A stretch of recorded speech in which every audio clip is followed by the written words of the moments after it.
आपके शेयरों पे टेक्निकल राय देने के लिए हमारे साथ हैं एंजल ब्रोकिंग के समित चौहान, डेरिवेटिव सौदों पर मोतीलाल ओसवाल के राहुल शाह भी हमारे साथ जुड़ेंगे। शुरू करते हैं सवाल जवाब का सिलसिला। मनोज हमारे साथ जुड़े हैं इंदौर से। मनोज बताइए। सर नमस्कार। सर नमस्कार मनोज जी, किस स्टॉक पे निवेश किया है आपने? सर मेरा एक तो SBIL का पुट है ₹1.70 के भाव में 45 रुपए वाला, और एक SBI शॉर्ट किया हुआ है 226 रुपए में। 226 पे SBI शॉर्ट है, और दूसरा पुट कौन सा बताया आपने? HDIL का। HDIL का पुट लिया हुआ है आपने 45 का ₹1.70 में।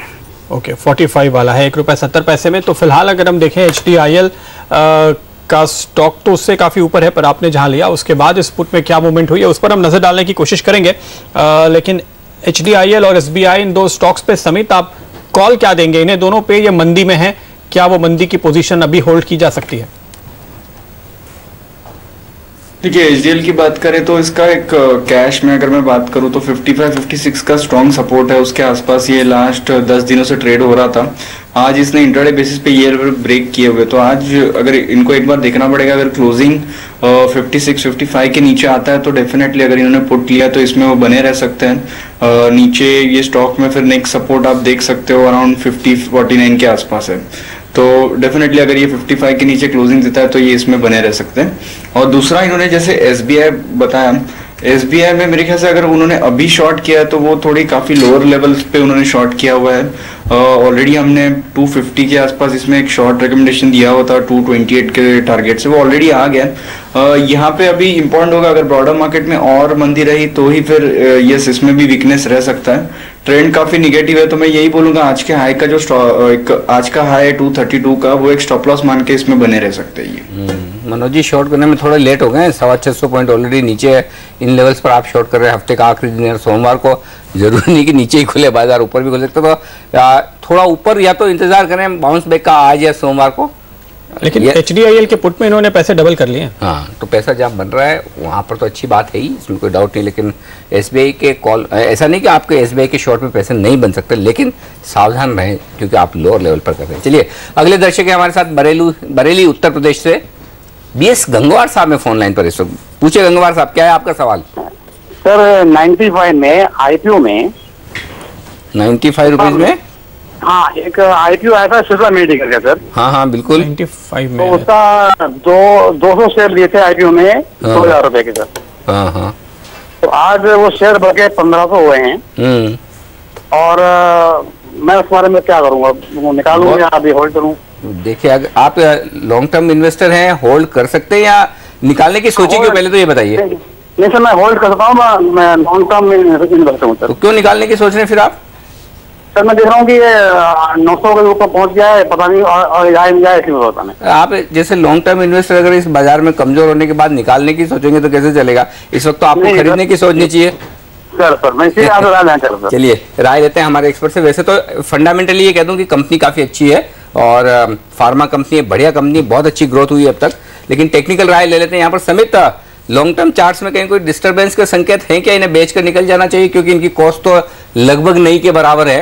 95 रुपए में इन्होंने IPO में लिया था, वो भी 200 शेयर के 1500 शेयर तो हो गए। जो भी बोनस वगैरह, जो स्प्लिट वगैरह आया उसके बाद अभी भी अच्छे खासे मुनाफे में है। 900 रुपए के ऊपर स्टॉक ट्रेड कर रहा है, तो होल्ड करना चाहिए इन्हें। ये सर जैसे आपने बताया ये ऑलमोस्ट फ्री हो गए उनके लिए।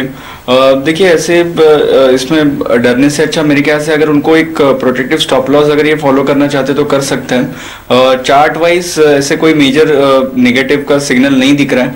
880 का इसका एक मेजर सपोर्ट है, मेरे ख्याल से वो अफोर्ड कर सकते हैं ये स्टॉप लॉस रखने का।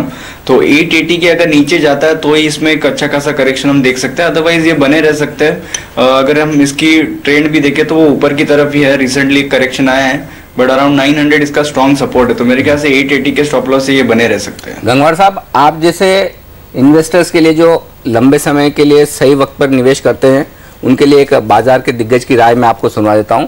रमेश दमानी जी, उनसे हमने सुबह बात की और उनका ये कहना था कि इस बाजार में डरने की नहीं, डटे रहने की जरूरत है। और कौन से सेक्टर्स में लॉन्ग टर्म के लिए आपको पैसा लगाना है, आइए सुनते हैं उनकी राय।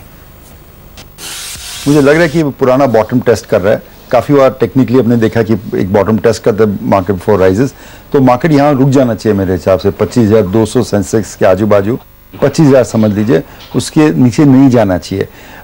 मार्केट क्यों घट रहा है? 3 कारण जो बाजार के बहुत फोकस में अभी, एक क्या फेड रेट्स बढ़ाएगी सितंबर 14-15 को, दूसरा ये युआन का डिवैल्यूएशन का क्या मतलब है, तीसरा आरबीआई क्या करने वाली है। 7980 में इंडेक्स का बेस वैल्यू 100 था, अगर आज 25,000 माने इंडेक्स नॉट स्टॉक पर इंडेक्स 250 गुना बढ़ा है over a period of 25 to 30 years, which means a compounding rate of 17%.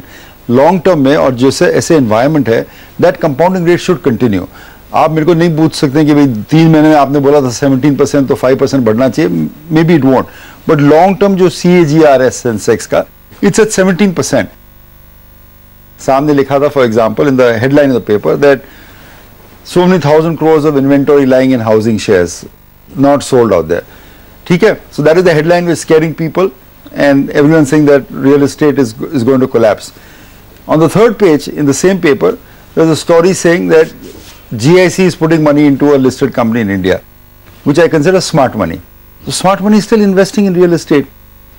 The point is that you don't want रुपये की चीज 80 पैसे या 100 रुपये में 100 पैसे खरीद के आप पैसा नहीं कमा सकते हो, कठिन हो गया। रुपये की चीज 10 पैसे में या 15 पैसे में कमा सकते हो। तो मेरे हिसाब से investor should take a look at the housing sector now, जहां मेरे को लग रहा है कि अभी तक इन्वेस्टर की नजर नहीं पड़ी है, इन्वेस्टर की डिसबिलीफ है। I think in real estate I am seeing some sort of climax building, that headlines are so negative, every day the stocks go down, every day they're so negative, and yet internally I find smart money moving into the stocks, prices rising, companies trying to become debt free.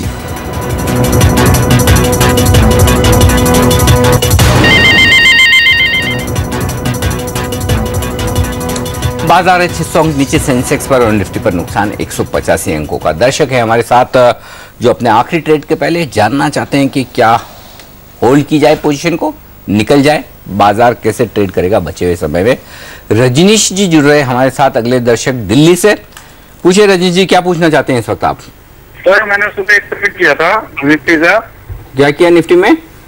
Sir मैंने सुबह Nifty की 7800 की put buy की थी 253 रुपए पे अक्टूबर की, और ये 316 पे बेच दी थी सर। तो मैं कॉल बाय करूं तो अभी आपका ध्यान क्या है, तेजी का है मंदी का है?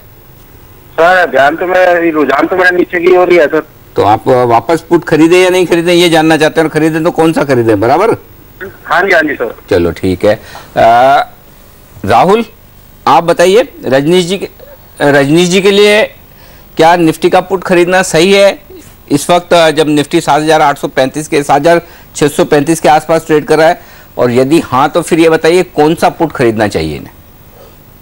आई थिंक जिस तरह से निफ्टी का पैटर्न बना है, आज के सेशन में काफ़ी सारे शॉर्ट्स जुड़ते हुए देखने को मिले हैं, और टेक्निकली भी 7620 का उसका एक लेवल था, वो आसपास अभी आ गया है। तो मुझे लग रहा है कि ये यहाँ पे थोड़ा और सेलिंग प्रेशर आ सकता है। तो बेस्ट थिंग इज आप एट द मनी पुटिंग लीजिए, भले एक्सपेंसिव है और आईवीज ऊपर है तो मेरे ख्याल से एक्सपेंसिव है, लेकिन मेरे ख्याल से 70 एट द मनी पुट लेके ही ट्रेड कीजिए। मुझे लगता है कि यहाँ से और भी निफ्टी 7500 तक का। एट द मनी मतलब कौन सी स्ट्राइक प्राइस कर लें फिर? 7600 ना। चलिए ठीक है, तो इस पुट लेकर कर सकते हैं आप ट्रेड, थोड़ी और मंदी हो सकती है। रजनीश जी 7600 का पुट खरीद लीजिए। 7800 का पुट हम देख रहे थे, करीब 250 पे था। 7600 का पुट जो लेने की सलाह दी जा रही है, ये देखिए इस वक्त करीबन 250 का भाव इतनी प्रीमियम चल रही है, चल रहा है 250 रुपए 7600 का पुट खरीदने, कितना इतने महंगे पुट चल रहे हैं। आईवी बहुत ही ज्यादा बढ़ गई है, और मतलब इस समय जबकि 7600 एक्चुअली ये रजनीश जी ने ना 7800 वाले पुट में जो पैसा बनाया ना उसमें नसीब ज्यादा है कि भाई मार्केट नीचे आया यार, चलिए। बाकी इतनी प्रीमियम देके 250 रुपए की प्रीमियम दे के अगर आप पैसा बना रहे हो तभी बना सकते हैं जब दिन में कम से कम 100-150 पॉइंट निफ्टी हर रोज मूव होता रहे। एग्जैक्टली 25-50 पॉइंट अगर निफ्टी मूव हो तो कोई फर्क ही ना पड़े, बल्कि गिर जाएगा। क्योंकि हमने देखा था 2 दिन पहले जब मार्केट परसों के दिन ही कम गिर रहा था तो ये सारे भाव गिर गए थे। तो इस समय अगर आपको ये लगता है कि 7400 आ जाएगा मार्केट में कम से कम, तो ही खरीदना चाहिए, तो आप ये पुट खरीदिए, वरना इंतजार करिए, शायद आपको शॉर्ट का बेहतर मौका मिले। देखिए शॉर्ट ऐसे भी जो अच्छे ट्रेडर होते हैं वो बढ़े हुए मार्केट में करते हैं जब पुल बैक आते हैं, जो कल कर गए। आज सुबह भी अगर आपने किया होता हल्के गैप डाउन किसी लेवल को देख करके, इस समय इतनी पिटाई के बाद थोड़ा शॉर्ट नहीं करना चाहिए, आपको मुनाफा कमाने के चांस कम हो जाएंगे। तारकनाथ कोलकाता से है हमारे साथ। तारकनाथ जी बताइए। हाँ सर जी, 180 के भाव में हम 2500 शेयर आर पावर का सर, तो हम चाह रहे हैं कि आप 2500 वही प्रेजेंट भाव में ले सकते हैं क्या? एवरेज करना है, एवरेज करना चाहते हैं आप। रिलायंस पावर, देखिए एवरेजिंग करने की तो स्ट्रैटेजी बहुत सही नहीं होती और ये स्टॉक लगातार गिरा है। सुमित, क्या कॉल देंगे आप इन्हें? अगर ये 35 रुपए के भाव पे ही लेना चाहें तो क्या आर पावर लें, या फिर समझे कि अब नया पैसा लगा रहे हैं तो किसी और स्टॉक में लगाएं? नहीं, मेरे ख्याल से ये first of all loss making trade में लॉस हो रहा है, इसलिए उसमें एवरेजिंग करना चाहिए। ये स्ट्रैटेजी थोड़ी गलत होगी।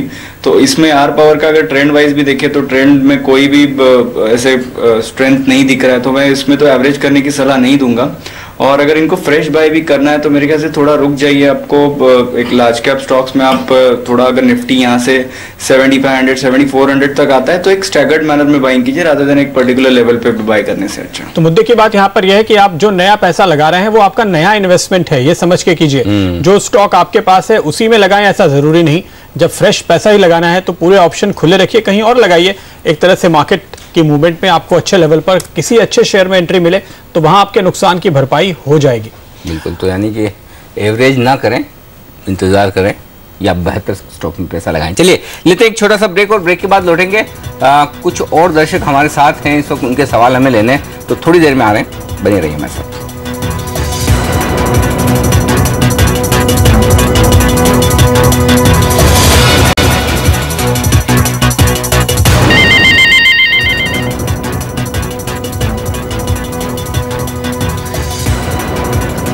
स्वागत है आपका एक बार फिर। और बाजार पे आप इस वक्त नजर डालें तो 25,160 का लेवल देखने को मिलेगा। 600 पॉइंट नीचे सेंसेक्स, 180 पॉइंट नीचे निफ्टी, 350 पॉइंट नीचे मिड कैप, बैंक निफ्टी करीब 450 पॉइंट नीचे है और 2,10,000 करोड़ के आसपास का कारोबार अब तक देखने को मिला है आज के दिन। सवाल जवाब का सिलसिला आगे बढ़ाएंगे। रितेश हमारे साथ मंदसौर मध्य प्रदेश से जुड़े हैं। रितेश जी बताइए। सर IDFC के हैं 153 पे होल्डिंग किए हुए हूँ सर, इसको क्या निकालूं मैं? अब ट्रेड कर रहे हैं आप या इन्वेस्टर हैं? सर मैं करीब 2 महीने हो गए, 2 महीने से होल्डिंग पे है। तो मतलब और कितना रुक सकते हैं? 15 दिन, महीना?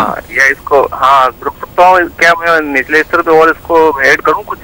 मतलब आपने तय नहीं किया है कि आपको कितना लंबा रुकना है, ट्रेडिंग करना है या इन्वेस्ट करना है? आपने पोजीशन ली है? नहीं, इन्वेस्टिंग के हिसाब से ही है, बाकी इसमें तो कुछ इन्वेस्टर हैं तो फिर आप रुकेंगे ना 1.5 साल? हाँ जी बिल्कुल, क्योंकि स्टॉक की जो शॉर्ट टर्म की कहानी है वो थोड़ी अलग है और लॉन्ग टर्म की थोड़ी अलग है। इसलिए अगर आप लंबा इंतजार करने के मूड में हैं तो समित क्या सलाह देंगे इन्हें? देखिए, इसमें थोड़ा पेन हो सकता है नियर टर्म में, बट अगर ये लॉन्ग टर्म व्यू से देखते हैं तो मेरे ख्याल से एक 115 118 के आसपास इसको स्ट्रॉन्ग सपोर्ट है। तो इन केस अगर ये करेक्शन आता है, next leg of the correction होगा मार्केट में, तो प्रॉब्ली इसमें ये करेक्शन टुवर्ड्स 120 115 तक हो सकता है। अदरवाइज अगर लॉन्ग टर्म व्यू से ये बने रह सकते हैं। शॉर्ट टर्म व्यू है तो मेरे ख्याल से बाउंस पे एग्जिट करना चाहिए 135 से लेकर 120 115 के करीब। समित, आप कहेंगे कि ये और खरीदारी करें जो ये करना चाहते हैं? यस, तभी अगर निफ्टी उनको दिख रहा है कि अगर ये 7300 7250 के आसपास अगर निफ्टी इन केस होता है तो वहां पे डेफिनेटली ये बाय कर सकते हैं। ओके, तो थोड़ा नीचे आए तब खरीदारी कीजिए, लेकिन अदरवाइज थोड़ा इस वक्त वक्त लगेगा, ये बात साफ है। जमशेदपुर से हैं हमारे अगले दर्शक अरविंद जी। अरविंद जी पूछिए अपना सवाल। जी, ये मैं जानना चाहता हूँ कि ये मैं इन्वेस्ट करना चाहता हूँ in banking sector, SBI and Tata steel. Bank में SBI और टाटा स्टील लेना है आपको मेटल में?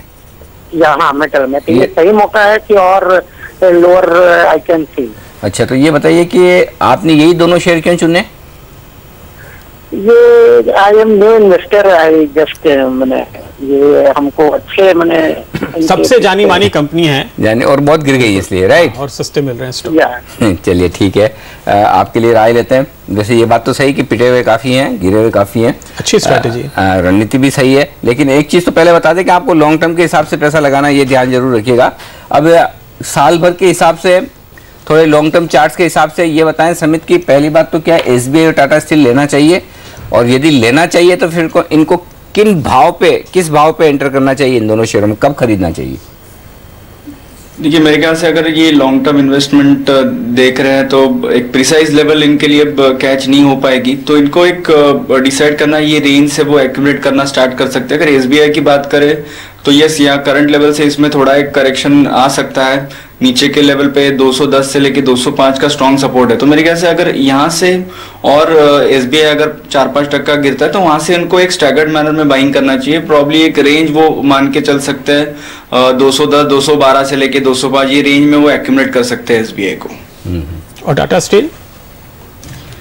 टाटा स्टील की बात करें तो हमने जो इसमें 2013 में जो इसमें एक 200 रुपए का बॉटम था फ्रॉम द लेवल्स ऑफ 195, 200 के आसपास से ये स्टॉक घुमा था, वहां पे ये ट्रेड हो रहा है। बट मेरे ख्याल से इसको देखना पड़ेगा, अगर प्राइजेस यहाँ पे स्टेबल होती है 200 के आसपास या कोई इंडिकेशन मिलता है इसमें स्ट्रेंथ का, तो ही इसमें करना चाहिए। या फिर अगर इनको थोड़ी फ्लेक्सिबिलिटी से ये करते हैं तो 190 के नीचे क्लोजिंग बेसिस पे स्टॉप लॉस लेके यहाँ से करंट लेवल से डिप पे ये एक्यूमुलेट कर सकते हैं। 25 तारीख के आस को शायद जो बॉटम बना था उस दिन 200 के आसपास आ गया था ये शेयर शायद, मेरे ख्याल से इसका हाल के मूवमेंट का अगर हम पिछले हफ्ते में 15 दिन का चार्ट देखें, हमारे जो दर्शक पास आया हुआ था बिल्कुल, तो 200 आ चुका है। तो और हमारे दर्शक भी जमशेदपुर से है, तो टाटा स्टील का प्लांट रोज इन्हें सामने दिखता होगा, तो कॉन्फिडेंस भी है कि कंपनी खड़ी है। तो ठीक बात है, लॉन्ग टर्म इन्वेस्टर के हिसाब से आपके लिए वैल्यू है, खरीद सकते हैं आप टाटा मोटर। और SBI तो सदाबहार है, प्रदीप भी हमारे कह रहे हैं कि SBI को खरीदने में कोई दिक्कत नहीं है, बैंकिंग एडिटर है हमारे, तो प्रदीप ने कह दिया तो खरीद लीजिए। लेकिन टाटा स्टील में ये जो बहुत ही लॉन्ग टर्म ट्रेंड लाइन है, तो 190 का स्टॉप लॉस आप लगा के जरूर रखें। लगता नहीं कि टूटेगा, लेकिन अगर खुदा ना खास्ता ये लेवल टूटा तो फिर लंबी गिरावट भी आ सकती है। तो आप इस मार्केट में, चूंकि हम अभी ये तय नहीं कर पा रहे हैं कि ये मार्केट छोटा करेक्शन ले रहा है, लंबा करेक्शन ले रहा है, कितने वक्त के लिए मार्केट पीक आउट हो रहा है, इसलिए ऐसी स्थिति में आप ये जो लॉन्ग टर्म की एंट्री लेते हैं वहां भी स्टॉप लॉस जरूर लगाएं। और SBI में भी मेरे ख्याल से 210 के करीब समित आप कह रहे हैं इन्हें स्टॉप का लेवल होगा फिर 212 से लेके 205 के रेंज में ये एक्यूमुलेट कर सकते हैं। वो 200 के आसपास मैं एक स्ट्रॉन्ग सपोर्ट देख रहा हूँ, वो नहीं लग रहा है फिलहाल ब्रेक हो जाएगा। तो ये एक स्टैगर्ड मैनर में ये रेंज में बाय कर सकते हैं SBI को। ओके, तो इस रेंज का लेवल का ध्यान रखें और स्टॉप लॉस के साथ ही कोई पोजीशन ले अगर बाजार में गिरावट ज्यादा लंबी चलती है। तो वक्त है हमारे लिए फिलहाल एक छोटे से ब्रेक का, आगे लेकर आएंगे आखिरी सौदा समित से होगा। समित से लेंगे इजाजत, राहुल हमारे साथ बने रहेंगे। समित, शुक्रिया आपका। छोटे से ब्रेक के बाद राहुल से जानेंगे वायदा कारोबार के कुछ खास स्टॉक्स।